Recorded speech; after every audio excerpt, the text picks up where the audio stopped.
10x10। इस कहानी की शुरुआत में हम रॉबर्ट लुइस नाम के एक आदमी को देखते हैं जो कैफे में बैठा होता है। इसी कैफे में एक और लड़की है जिसका नाम कैथी है, जो कि एक फ्लावर शॉप की ओनर है। और रॉबर्ट सुबह से उसका पीछा कर रहा है और अब कैथी अपनी योगा क्लास के लिए जाती है। रॉबर्ट भी उसका पीछा करते हुए अपनी कार को उसी की कार के बिल्कुल पास में पार्किंग लॉट में पार्क कर देता है। कैथी जब योगा क्लास से वापस आती है तो रॉबर्ट को पार्किंग लॉट में वो मौका मिल जाता है जिस मौके का उसे सुबह से इंतजार था। वो उसे पीछे से पकड़कर उसके मुंह पर टेप बांध देता है और साथ ही उसके हाथ पैर बांधकर उसे गाड़ी में रखकर यहाँ से निकल जाता है। दरअसल कैथी को उसने किडनैप कर लिया है और अब वो उसे अपने घर ले जा रहा है। रॉबर्ट का घर शहर से बहुत दूर सुनसान इलाके में होता है। वो कैथी को अपने घर मिलाकर उसे 10 बाई 10 यानी कि 10 फीट लंबे और 10 फीट चौड़े कमरे में रख देता है। ये कमरा पूरी तरह से साउंड प्रूफ है, साथ ही अगर कोई बाहर से देखे तो उसे पता ही नहीं चलेगा कि यहाँ पर कोई कमरा है। इस कमरे को इसी तरह से बनाया गया था। रॉबर्ट कैथी को वहां पर छोड़कर निकल जाता है। कैथी किसी तरह से अपने मुंह की टेप खोल लेती है। वो देखती है कि ऊपर एक वेंटिलेशन विंडो है जहां से वो चिल्लाना शुरू कर देती है। तभी अंदर रॉबर्ट आ जाता है जिसके हाथ में गन होती है। कैथी ये देखकर डर जाती है। रॉबर्ट कहता है कि अगर मैं तुम्हें मारना चाहता तो कब का मार चुका होता। कैथी उससे पैसे भी ऑफर करती है लेकिन वो साफ साफ मना कर देता है।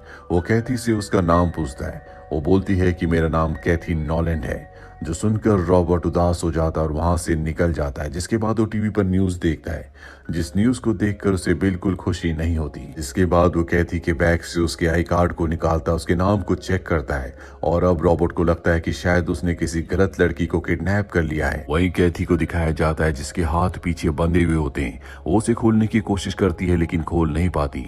जिसके बाद किसी तरह से वो अपने हाथों को पीछे से आगे ले आती है और जब रॉबर्ट अंदर उसके लिए लंच लेकर आता है तो वो उसके ऊपर हमला कर देती है और इस कमरे से भाग जाती है। लेकिन बाहर जितने भी कमरे होते हैं सबके दरवाजे बंद है, यानी कि इस घर से निकलना इतना आसान नहीं है। वहां पर लैंडलाइन भी होता है जिससे वो हेल्पलाइन पर कॉल करने की कोशिश कर ही रही होती है कि रॉबर्ट दूर से गोली चलाकर फोन को डिस्ट्रॉय कर देता है। उसे अब समझ में आ चुका है कि वो यहाँ से इतनी आसानी से नहीं निकल सकती। रॉबर्ट अब डाइनिंग टेबल पर बैठ जाता है जहाँ पर उसने कैथी के लिए लंच भी रखा होता है।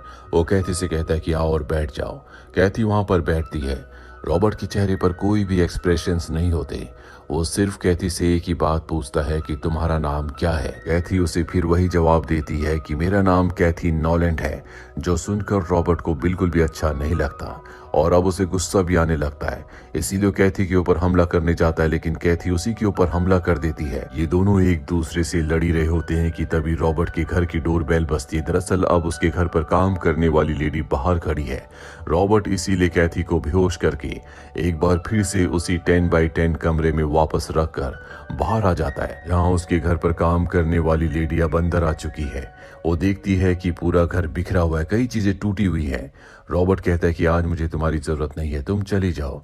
वो उससे पूछती है कि घर को क्या हुआ, पर रॉबर्ट उसकी बात का कोई जवाब नहीं देता। दरअसल वो उस लेडी को छुट्टी देना भूल गया था। उस लेडी के जाने के बाद वो अपने घर को ठीक करता है। साथ ही उसे और कैथी को चोट आई होती है, इसीलिए वो उसके घाव पर मरहम पट्टी करता है।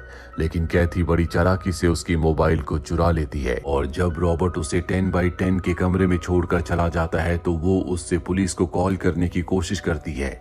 पर यहाँ पर कैथी की किस्मत अच्छी नहीं होती। यहाँ किसी तरह का कोई कवरेज नहीं है। वहीं बाहर रॉबर्ट को दिखाया जाता है जो टीवी पर एक बार फिर से न्यूज देखता है।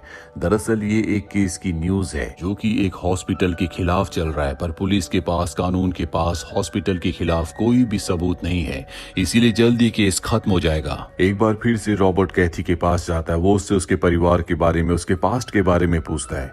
कैथी उसे कई सवालों का जवाब देती है पर रॉबर्ट उसकी बातों पर यकीन नहीं करता। वो कहता है कि मैं तुम्हारे बारे में सब कुछ जानता हूँ, मैं तुम्हारे मुंह से सुनना चाहता हूँ। कैथी समझ जाती है कि अब उसके पास कोई भी रास्ता नहीं है, उसे रॉबर्ट को सब कुछ बताना पड़ेगा। वो बताती है कि मेरा नाम कैथी नहीं बल्कि नटैलिया है। मैं पास्ट में एक नर्स थी, पर मेरी जिंदगी में कुछ ऐसा घटा जिस वजह से मुझे अपना नाम, हुलिया, पहचान सब कुछ बदलना पड़ा। रॉबर्ट कहता है कि मुझे सब कुछ पता है। तुम्हारी एक जुड़वा बहन थी, तुम्हारे पिता ने एक चीयर लीडर के लिए तुम्हारी मॉम को धोखा दिया था, जो सदमा तुम्हारी जुड़वा बहन बर्दाश्त नहीं कर पाई और उसने अपनी जिंदगी खत्म कर ली। तुम्हारी जुड़वा बहन का नाम कैथी था और उसी के नाम से तुम अब रह रही हो। इसके बाद रॉबर्ट वहां से निकल जाता और टीवी पर अपनी फैमिली की फुटेज देखता है। रॉबर्ट की गोद में एक बच्चा होता है जो देखकर साफ साफ पता चलता है कि रॉबर्ट का ही बच्चा है। वहीं हमें कैथी यानी कि नटालिया को दिखाया जाता है जिसके पास अब भी रॉबर्ट का मोबाइल है और वो उस मोबाइल से पुलिस को कॉल करती है और मोबाइल को विंडो के पास ले जाती है। इस बार पुलिस को कॉल लग जाता है। वो पुलिस को अपना नाम और रॉबर्ट की कार के बारे में बताती है, लेकिन किस्मत एक बार फिर से उसका साथ नहीं देता। इससे पहले कि वो पुलिस को और भी डिटेल्स देती, कवरेज कम होने की वजह से फोन डिस्कनेक्ट हो जाता है। वहीं रॉबर्ट एक बार फिर से कैथी यानी कि नटालिया के पर्स को चेक करता है। वो देखता है कि उसमें फोन नहीं है। वो समझ जाता है कि फोन उसी के पास है, इसीलिए उसके कमरे में आता है और उससे फोन वापस हासिल करके उसके फोन को डिस्ट्रॉय कर देता है। और अब रॉबर्ट उससे साफ साफ पूछता है कि तुम कौन से हॉस्पिटल में नर्स थी। वो कहती है कि एंजल्स नर्स में। रॉबर्ट कहता है कि आज से कुछ साल पहले वहां पर तुम्हारी ऑब्जर्वेशन में 3 पेशेंट्स की मृत्यु हो गई थी, जिसका केस आज भी चल रहा है। हालांकि हॉस्पिटल वाले साबित करने की कोशिश कर रहे हैं कि वो नेचुरल डेथ थी, लेकिन मैं जानता हूं कि हॉस्पिटल की वजह से उनकी डेथ हुई थी और उन 3 लोगों में एक मेरी वाइफ भी थी। दरअसल रॉबर्ट जिस केस को बार बार टीवी पर न्यूज पर देख रहा होता है वो यही केस होता है जो आज भी चल रहा है। नटालिया कहती है कि इसमें मेरी कोई भी गलती नहीं है। अगर मेरी गलती होती तो आज मैं जेल में होती, मैं आजाद नहीं होती। पर रॉबर्ट जानता है कि ये किसी न किसी की गलती है। वो कहता है कि मेरी पत्नी की 1 हफ्ते पहले सारे रिपोर्ट्स बहुत ही अच्छे आए थे, जबकि मेडिकल रिपोर्ट में लिखा गया था कि मेरी पत्नी की मृत्यु किडनी फेल और दूसरे ऑर्गन्स फेल होने की वजह से हुई है। ऐसा नहीं हो सकता था। वो कभी अल्कोहल तक नहीं पीती थी। साथ ही जब मैं उसकी बॉडी के पास गया तो उसकी उंगली में वेडिंग रिंग नहीं थी। मेरी पत्नी कभी भी वेडिंग रिंग नहीं उतारती थी। ये सब कहकर वो बाहर चला जाता और एक बार फिर से अपनी पत्नी और अपने बच्चे के वीडियो को देखता है। अब वो अपना आपा खो बैठता है। वो वापस अंदर आता है और वो नटालिया को कहता है कि अगर तुमने सच नहीं बताया तो मैं तुम्हें मार दूंगा। मैं अगर जिंदा रहना है तो तुम्हें सच बताना होगा। नटालिया बुरी तरह से डर जाती है और वो एक्सेप्ट करती है कि मैंने तुम्हारी पत्नी और बाकी 2 पेशेंट्स को मारा था। रॉबर्ट पूछता है कि तुमने ऐसा क्यों किया। नटालिया बताती है कि जब मैं छोटी थी तो मेरे पिता हमें छोड़कर चले गए थे, जिसके बाद सोसाइटी ने हमें आउटकास्ट कर लिया। इसके बाद मेरी सिस्टर ने अपनी जिंदगी खत्म कर ली और तब से मुझे ऐसे लोगों से नफरत हो गई जो अपने चाहने वाले अपने परिवार वालों को धोखा देते हैं। मैं हॉस्पिटल में जब नर्स थी तो वहां तुम्हारी पत्नी को एडमिट किया गया था। जल्दी मुझे पता चल गया कि तुम्हारी पत्नी का एक्स्ट्रा मैरिटल अफेयर है, वो तुम्हें धोखा दे रही है। इस बात को मैं बर्दाश्त नहीं कर पाई। मुझे अपनी जिंदगी का अतीत याद आ गया, इसीलिए मैंने उसे मार दिया। दूसरे पेशेंट जिसको मैंने मारा उसकी 2 पत्नियां थी, ये भी मुझे गलत लगा। तीसरी पेशेंट जिसे मैंने मारा था वो दरअसल पुलिस को झूठ बोलती थी कि उसने जो अपने पति से एलिमनी ली है उसके लिए वो उसे टॉर्चर करता है, और इसी तरह से मैंने 3 पेशेंट्स को मार दिया। पर मेरे खिलाफ कुछ भी साबित नहीं हो पाया, इसीलिए मुझे जेल नहीं हुई। रॉबर्ट ये जानकर पूरी तरह से हैरान और परेशान होता है कि उसकी वाइफ उसे चीट कर रही थी, उसका किसी और के साथ अफेयर था। वो इस बात पर बिल्कुल भरोसा नहीं करना चाहता, इसीलिए उस जगह से बाहर आ जाता है और एक बार फिर से रिकॉर्डेड वीडियोस को देखना शुरू कर देता है। और वीडियो की एक क्लिप में देखता है कि उसकी पत्नी को किसी का कॉल आता है। उसकी पत्नी उस कॉल को बिना किसी एक्सप्रेशन के देखती है और कट कर देती है, जिसका मतलब ये है कि हो ना हो उसकी पत्नी का किसी के साथ अफेयर था, यानी कि वो उसे धोखा दे रही थी। रॉबर्ट इस बात से बहुत ज्यादा इमोशनल हो जाता है, इसीलिए वो बाहर जाता है। तभी वहां पर पुलिस आ जाती है क्योंकि नटालिया ने अंदर से पुलिस को कॉल किया था, जिसमें उसने रॉबर्ट के बारे में उसे बताया था और रॉबर्ट की गाड़ी के नंबर से पुलिस यहां तक पहुंच जाती है।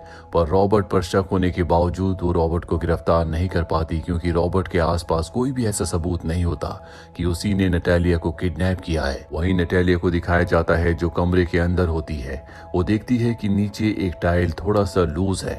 वो किसी तरह से उस टाइल को निकालती है और अब रॉबर्ट एक बार फिर से उसके पास आता और कहता है कि भले ही मेरी वाइफ मुझे धोखा दे रही थी, लेकिन तुम्हें कोई हक नहीं था कि तुम 3 लोगों की जान लो। तुम्हें अपने आप को पुलिस के हवाले करना होगा। नटाली कहती है कि मैं अब पुलिस के हवाले अपने आप को नहीं करूंगी। मेरा नाम कैथी है और मेरी जिंदगी खुशहाल है और तभी उसने जो टाइल निकाली होती है उससे वो रॉबर्ट के ऊपर हमला कर देती है और उसे जख्मी करके वहां से बाहर निकल जाती है। रॉबर्ट भी उसका पीछा करता है। इन दोनों के बीच में हाथापाई होती है और अब नटालिया के हाथ में उसकी गन लग जाती है और तभी रॉबर्ट की जो मेड उसके घर में काम करने वाली लेडी होती है रॉबर्ट की बेटी के साथ घर वापस आ जाती है और नटालिया रॉबर्ट की मेड को गोली मार देती है जिससे उसकी मृत्यु हो जाती है। साथ ही वो रॉबर्ट की बेटी को गन पॉइंट पर ले लेती है। रॉबर्ट से कहती है कि तुम्हारी पत्नी ने तुम्हें धोखा दिया था, इसीलिए तुम्हारी असली बेटी नहीं है। और रॉबर्ट को इस बात से कोई फर्क नहीं पड़ता, वो अपनी बेटी से बहुत प्यार करता है। नटाली रॉबर्ट से कहती है कि अब मुझे तुम्हें और तुम्हारी बेटी को मारना होगा, तभी मैं बच सकती हूँ। रॉबर्ट कहता है कि इससे भी कुछ नहीं होगा, तुमने जो कुछ कहा है, जो कुछ किया है, वो सब कुछ रिकॉर्ड हो चुका है। यहाँ पर हर जगह रिकॉर्डर है। ये सुनकर वो घबरा जाती है। इस बात का फायदा उठाकर रॉबर्ट की बेटी उसके हाथ पर काट कर वहां से भाग जाती है। रॉबर्ट को भी मौका मिल जाता है और नटाली के ऊपर हमला करके उसे बेहोश कर देता है। और जैसे ही वो कुछ आगे जाता है, नटाली एक बार फिर से खड़ी हो जाती है, इसीलिए उसे उसके कंधे पर शूट करना पड़ता है। इसके बाद वो अपनी बेटी के पास जाता है। वो अपनी बेटी को और साथ ही उस पेन ड्राइव को जिसमें सब कुछ रिकॉर्ड है उसे लेकर अपने गैराज में जाता है। और इससे पहले कि वो यहाँ से निकलता, नटाली एक बार फिर से वहां पर आ जाती है जिसके पास गन भी है।